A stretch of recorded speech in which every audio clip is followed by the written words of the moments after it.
Morning all of you. आज हम एक नया टॉपिक शुरू करने जा रहे हैं, पुरुषार्थ। आज हम पुरुषार्थ के बारे में पढ़ेंगे। देखो, पुरुषार्थ प्राचीन काल से ही पुरुषार्थ की शुरुआत मानी गई है। क्या कहा गया है कि जीवन को संयमित और नियंत्रित बनाने के लिए, आध्यात्मिक और भौतिक सुख की प्राप्ति के लिए प्राचीन भारत में पुरुषार्थ की परिकल्पना की गई थी। तो आज हम इसी पुरुषार्थ के बारे में पढ़ेंगे कि पुरुषार्थ क्या है। ठीक है, तो देखिए, पुरुषार्थ जैसे कि नाम से ही स्पष्ट हो रहा है, अगर हम इसका संधि विच्छेद करते हैं तो पुरुषार्थ दो शब्दों से मिलकर बना है, पुरुष प्लस अर्थ। पुरुषार्थ, पुरुष प्लस अर्थ, दो शब्दों से मिलकर पुरुषार्थ बना है।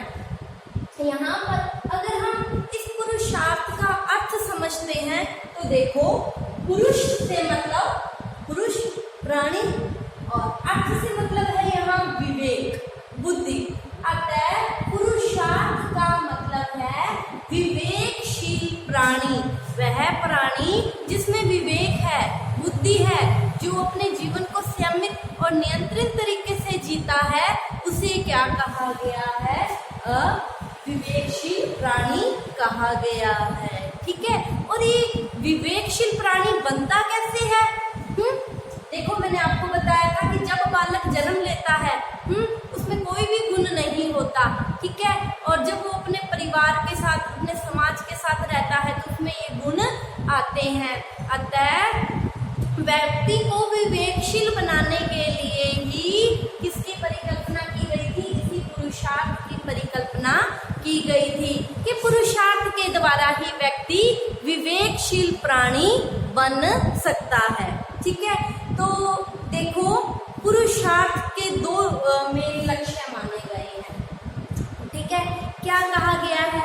एक तो सांसारिक और दूसरा पारलौकिक, कि व्यक्ति पुरुषार्थ के एक पर चलता हुआ एक तो सांसारिक और पारलौकिक जीवन के प्रति उसके जो कर्तव्य हैं, सांसारिक जीवन के प्रति और पारलौकिक, सांसारिक मतलब इहलोक परलोक मतलब ऊपर जाने के लिए उसको यहाँ कुछ कर्तव्यों का निर्वहन करना पड़ता है, जिसे पुरुषार्थ की श्रेणी में लाया गया है।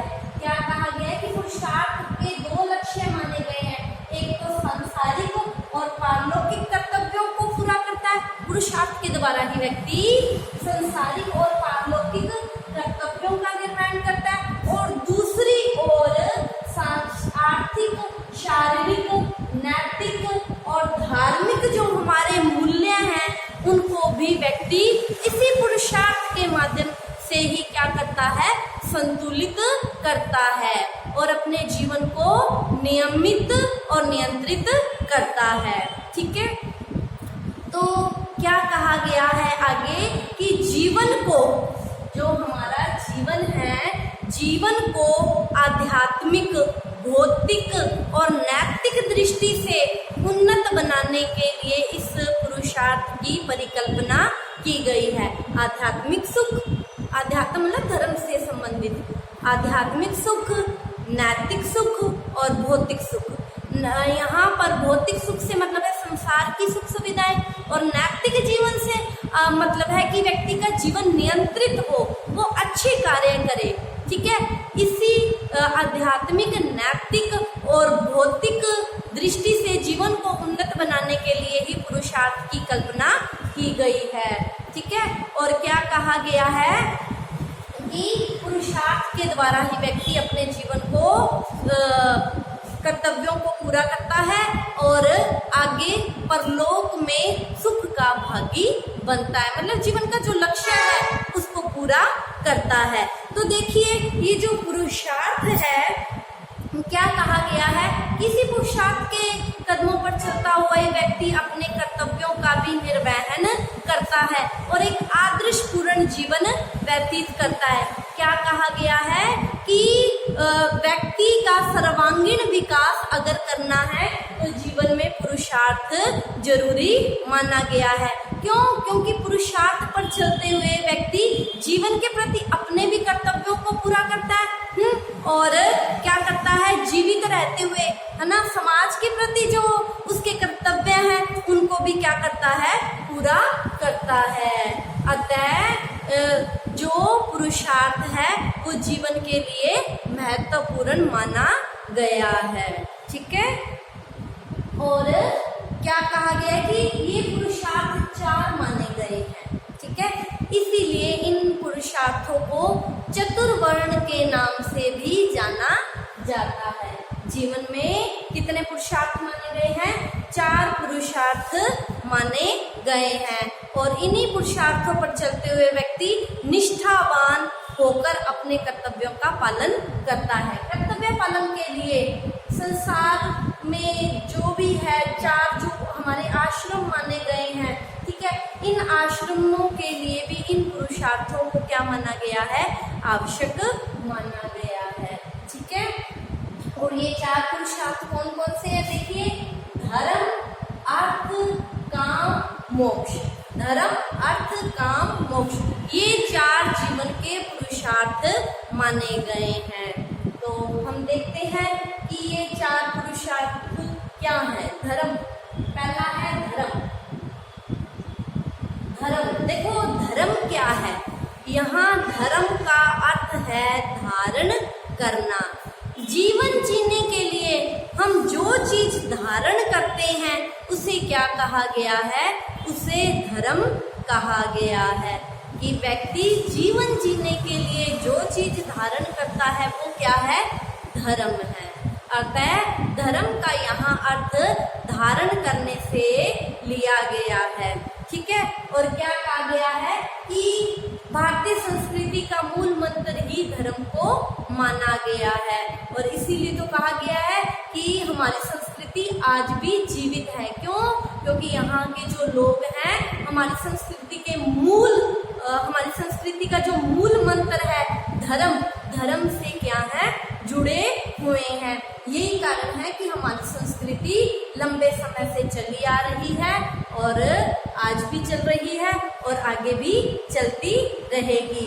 और क्या होता है कि जो एक धार्मिक व्यक्ति होता है उसका जो व्यवहार है अच्छा होता है। क्यों? क्योंकि वो धर्म के मार्ग पर चलता है ना, धर्म के मार्ग पर चलता है। वो जीवन में कभी भी गलत कार्य नहीं करता, और जीवन में क्या करता है, अच्छे कार्य करता है। अच्छे कार्य करता है तो उसका व्यवहार कैसा हो जाता है, अच्छा हो जाता है।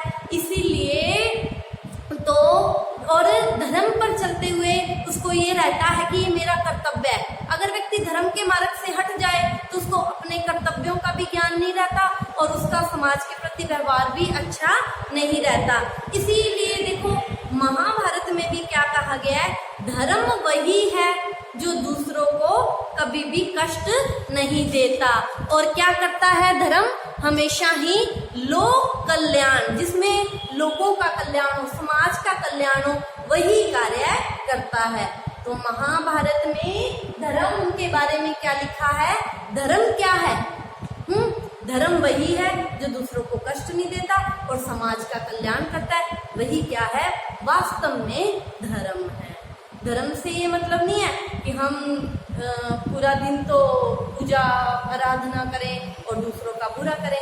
धर्म क्या है, जो दूसरों का कल्याण करता है, किसी को भी कष्ट नहीं देता, मन वचन कर्म से किसी को कष्ट या हानि नहीं पहुंचाता। वो क्या है, धर्म है। ठीक है, देखो एक मुनि हुए हैं, कनाद मुनि, आप लोगों ने नाम सुना होगा, कनाद मुनि। कनाद मुनि ने क्या कहा है कि धर्म के बारे में, कि धर्म क्या है, जिसमें कल्याण हो, उन्नति हो, वही क्या है, धर्म है। जिसमें क्या हो, दूसरों का कल्याण की भावना हो, दूसरों की उन्नति की और स्वयं की उन्नति की भावना हो, वही क्या है, धर्म है।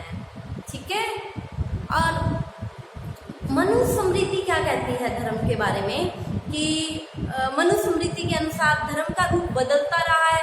उन लोगों ने मनुस्मृति में धर्म के बारे में क्या कहा गया है कि सतयुग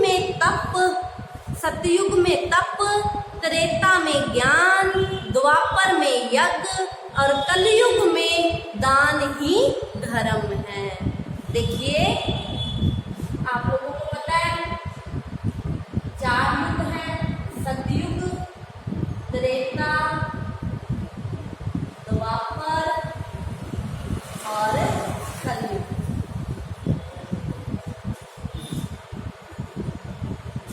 ठीक है,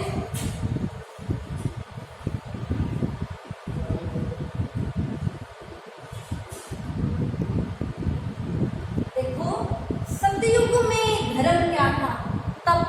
तपस्या करते थे लोग, लाखों वर्ष तक तपस्या करते थे। अब क्या हो गया? त्रेता युग में सतयुग की तरह का व्यक्ति रहा नहीं, उसकी आयु क्या हो गई? कम हो गई। तो ये कहा गया कि ज्ञान पर बल दिया गया, जिसको वास्तव में ज्ञान है वही क्या है? धर्म है। ठीक है, तो ज्ञान पर बल दिया गया। और द्वापर आ गया तो और ज्यादा चेंज हो गए, लोगों के पास अब इतना समय भी नहीं था कि वो बैठकर ज्ञान को इकट्ठा करते, ज्ञान को लेते। तो यज्ञ को इसका आधार माना गया धर्म का। और उसके बाद अब क्या है? कलयुग आ गया। कलयुग में तो क्या है कि व्यक्ति की आयु बहुत क्या हो गई है? छोटी हो गई है। और संसार में लोग इतना उलझ चुके हैं कि उसके पास इतना टाइम नहीं है ना? तो क्या कहा गया है? दान को ही धर्म कहा गया है। ठीक है, तो मनुस्मृति के अनुसार सतयुग में तप, त्रेता में ज्ञान, द्वापर में यज्ञ और कलयुग में दान ही धर्म माना गया है। ठीक है, तो ये हम लोगों ने धर्म नामक पुरुषार्थ के बारे में पढ़ा। अब आगे का जो पुरुषार्थ है उसके बारे में अगली क्लास में चर्चा करेंगे। आज इतना ही, आप इसका स्क्रीनशॉट ले लीजिए। Thank you class.